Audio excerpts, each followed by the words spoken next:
What's going on, Montebello? My name is Will Severa, and I'll be your host for this evening. My guest today is a candidate for Montebello District 5. He is a 30-year resident. He has worked in sales for over 30 years. Mr. Bill Paolisso. Welcome, Bill. Thank you. Thank you very much for having me, and thank you for giving me the opportunity to speak to the people of District 5. My pleasure. I've known Bill for over 10 years, and we haven't always agreed to on every subject, but we've always been able to keep it casual, so it's awesome. And there's nothing wrong with disagreement. Agreed. That you have a discussion and you move on. We don't have to agree on every issue, and that's the greatest thing about the democratic process. For some of you that have been around in the community, you should know Bill because he has been successfully organizing residents in District 5 for multiple years. He was successful in the DePaul Center on recalling Angie Jimenez, and Bill frequently speaks at the city council meetings. Bill, would you like to tell us or share a few things about yourself with us? Sure. Born and raised in West Virginia. Went to college there. I was lucky enough to go to Massanet Military Academy in Woodstock, Virginia on a baseball and football scholarship, and then on to college at Fairmont State. Great times being an athlete and playing ball. That was quite a few years ago, so can't really do that anymore. So now I'm in sales. Really love my job. Been in California now 32 years, and I'm really looking forward to the possibilities moving forward. Bill, would you like to elaborate on any of the things so people could get to know you more? Just a little background on the DePaul Center. It was approximately 2.5, 3 years ago. The residents down here received a pamphlet in the mail from a group by the name of Mercy Housing. What we found really interesting about that, after speaking to other residents down here, is a lot of the residents didn't receive that notification. So right away, we started to organize. For you, some of you that might not know, in 2022, Montebello went into districts. We were sued to go into districts, so we currently have 5 districts. District 5 is going to be south of Roosevelt Boulevard, and from the east, moving west, the beginning of Montebello will start off at Bluff, and it'll go to the city limits heading west to City of Commerce. And south would basically be almost the 5 freeway. Now, once we got into the districts, the council representative was Angie Jimenez. Can you tell us a little bit about the recall and how that took place? Yeah, the recall came about really initiated by a lot of residents down here. They just really didn't like the representation we were getting. Myself had gone to council meetings numerous times on issues and concerns that I have heard from other residents and presented them. And unfortunately, my representative did nothing about it. She did not communicate to me whatsoever. She didn't pick up the phone, say, "Hey, Bill, I understand your concerns," and the other residents. She really just basically ignored us. So when I was contacted about possibly helping in the campaign, recall campaign, I did say yes, I would help. That's awesome. What did you do for the recall, if you don't mind? I really just spoke to a lot of the residents in my neighborhood and surrounding, and gathered quite a few signatures, and placed yard signs of that nature, and just really was in the day-to-day activities of it. That's awesome. And you guys were successful in that recall. Correct. Where was the recall headquarters at? Christina Cortez's home. Interesting, because she lives not in District 5, correct? She lives in District 4. You were also responsible for serving Angie Jimenez her recall papers, correct? Correct. Were you approached by that? How did that Yeah, happen? I was approached by Christina Cortez to help them, with the recall, and I, agreed to serve her one evening.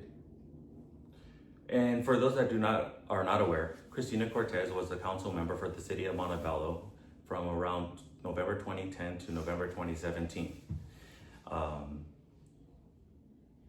From there's a consistent theme where she'll say she's been out of politics, but during this interview, you're going to be seeing where Ms. Cortez has actually transitioned from being in front of the public to behind the scenes in controlling several areas. As you just heard, she was running the recall. There was other residents involved. That's Correct. definite. The residents do need better representation. The point of contact also, according to the city, was Julian Castro Cepeda, correct? Correct. And I believe that's Christina Cortez's nephew. And the headquarters was based out of? Christina Cortez's house, and most of my communications were with her nephew. You and Cortez go actually back quite some time, correct? Yes, we had a long-standing relationship all the way back to when she was on city council. I spoke in support of her on many issues and concerns in the city for quite a few years. I was told that you talked to some council members to show some interest, and consequently afterwards, Ms. Cortez, I was told, gave you a call. Yeah, I reached out to the council members and just expressed my interest in the appointment. Very nice conversation. They thanked me for calling and showing interest and all. Obviously, it had gotten out, that I was interested in the position, and I received a call from Christina Cortez early November 30th, early that morning, that she would like to speak with me. And I said, yeah, sure, you're more than welcome.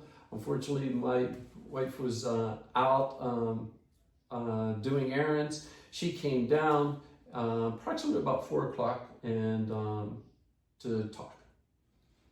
Did anything relevant come out of that conversation? Yeah, we had a conversation, just that she asked me that I understand that you're interested in the position. And I said, yes, I am. And she says, well, I'm here as a friend to ask you to step aside so Rick Alonso can be appointed. And I was a little flabbergasted with the request. Just a little? Yeah. And my reply back to her was, no, I will not, and I will tell you the reasons why. And I just felt as Rick Alonso hasn't been around in 2 years since he lost the election to Angie 2 years ago. And I don't know where he's been. So now all of a sudden you're going to come to my home, tell me to step aside so you can place somebody who I haven't seen in 2 years. Now she may have seen him, but obviously the residents down here haven't seen him. Agreed. So I took a little bit of offense to the request. After a little conversation back and forth, she told me that she has a plan and she knows how to build a team. My reply to that was, well, does the residents in District 5 know about your plan? To say that she knows how to build a team, for some of the residents that might not know, or viewers, if you haven't been following along, her political side doesn't make very well teams. She was part of Kimberly Cobos. They had a falling out within a year. She was also teammates in a campaign running with David Torres. They're now having a fallout, and now you've been friends with her for over 20 years, and she just had a fallout with you. So where's the team building? That's a really good question. I've been on many teams, and that's not the way you build a team. It was, like I said, it was a little offensive. I believe out of line for anybody to come down and request another citizen who is willing to serve their community with that, moving forward. So I really wanted to end the conversation. I really didn't feel as though there was anything more to say. She got up to leave, and before she left my home, she told me that I did not have the votes for this appointment. That is huge, because in California we have several laws where I'm not privy to those laws, and this wouldn't affect you because you're not elected. But it's a very dangerous position that this campaign manager is putting anybody that is following her directions. Because what it sounds like to me, not just from you, but from other residents that have been speaking around, that it seems like they're having serial meetings, which are highly illegal when you're going to be having something that's going to come up to be a vote and that you're going to take an action on. That's very concerning. So after that comment, my next reply back to her was, well, I guess now you're speaking for the Council of Montebello. She then just went ahead and left, and I haven't had a conversation with her since, and I really don't want to. No, I can't blame you. I've had my experiences with Ms. Cortez. When she was running in 2017, she needed support, so she was ballsy enough to tell me to stop supporting who I was supporting because she needs me to support Irma Baraja so she can get reappointed. And that's not the only stories I hear about her. It seems like she gets in close with people. She smoozes them really, really nice. And as long as you follow directions and don't question, then you're in good graces with her. Correct. She wants to control the narrative. And from her narrative, it seems like a lot of confusion and fighting. At least from my experience. This is my words, by the way, guys. This is nothing to do with his words. I don't want anybody to think that this is what he's saying. You heard it come out of my mouth. Now, as of 5 p.m. on Wednesday, there was about 6 applicants that submitted their applications. Rocio Baru, Rafael Santoya, Rick Alonso, yourself, Joseph Santana, and James Santana. I'm sorry, Joseph Sanchez and James Santana. And let me stop you right there. At the last council meeting, David Torres wanted to open up this process for a little longer. And Ms. Peralta was very adamant about cutting it off basically for 5 days. And I find that a little out of line, because you should want as many people and give them time to find out what's really going on in the community. But she fought David Torres about the time for the Oakland application. So really, after that meeting, there was that would have been Thursday, Monday, Tuesday, Wednesday for somebody to put in their application, and then it closed. Wow. So basically you had 4 business days. And if you want transparency, that's not showing transparency. And they actually had till February 5th to make a decision. They didn't have to take an action on it. They just had to come to a conclusion of the process that they were going to be moving forward with. Well, I think if they could have gave a few more days, I believe Mayor Melendez could have called a special meeting for the appointment. But I just felt as though it was being rammed down the citizens' throat in a very quick time. And what you're bringing up is factual, because in 2022, when they were going to have to appoint 2 additional council members, they put on at least 3 special council meetings so they can deal with it. Mm-hmm. So it is a possibility that they could have done it within their wheelhouse. So with those 6 names there should have been 20 names. Agreed. One question I haven't asked you yet, that I typically would ask over the last 10 years when a candidate would run, is if you are picked and selected, let's just pretend finances are there, and you were able to convince 2 other council members to side with you, what would be 3 projects you would like to see under your leadership? Granted, it would be a team effort, but what would be 3 big things that you would like to see? Well, number 1, I'm going to focus on District 5, the first thing. And the first thing is get the new wrought iron fence built on Bluff Road that we were given money from Senator Archuleta a couple years ago. I believe it was almost $1 million, and we've seen nothing with that money there. That's number 1.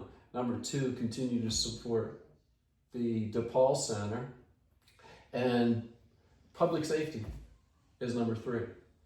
Those would be the three major issues. And then obviously 4,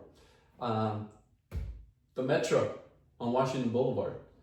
Nobody is looking out for the residents down here, and I know quite a few of them do not want this Metro coming down Washington Boulevard. I don't know what we can do, because obviously I'm not involved, but that would be one of the big things that I would put on my priority list. No, that's huge. And guys, just a little bit of information. It's very rare when you're going to find a candidate that's actually volunteered their time and trying to help out in the community. I've seen it maybe twice where people that have not been elected actually engaging and involving their community and their residents. And this is something that I can tell you as a lifelong resident of Montebello, it's impressive to see and I'm glad to see, and I hope you guys continue moving forward. This coming Wednesday at City Hall at 7 p.m., we're gonna have an appointment process for the next candidate for District 5. I hope to see you there, District 5. If you are in District 5 and you see this, can you please share this with the other residents so this can get known?